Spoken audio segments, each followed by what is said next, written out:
A ni bilo lahko, saj sta morala na različne načine dokazovati, da sta složna in vztrajna, kar je po merilih članov konjerejskega društva Semič, gostitelja prireditve, pomembno v zakonu. Ja, tak je v življenju. Treba je vztrajati in to je to. Vztrajala sta na biku in vztrajno iskala 6 drobnih predmetov v velikem zaboju slame.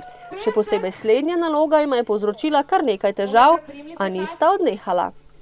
Midva pričakuje od življenja čist nekaj drugega, kakor je bilo tamle noto slam. Par sta že nekaj let in imata tudi 2 otroka. Ideja, da se poročita po starih šegah in navadah, pa je bila nevestina. Meni je to že od nekdaj všeč. On je iz podeželja, doma tudi jaz. Rada ima kmečka dela, kmečka opravila. V folklorni skupini plešem. Moja želja je bila že od nekdaj. On se je s tem strinjal, tako da želja se mi je uresničila. Člani semiške folklorne skupine, ki so na dekliščini in fantovščini prikazali, kako so se nekdaj dogovarjali za poroko, pa so mladi par že naučili vse, kar morata vedeti o ohceti na semiški način.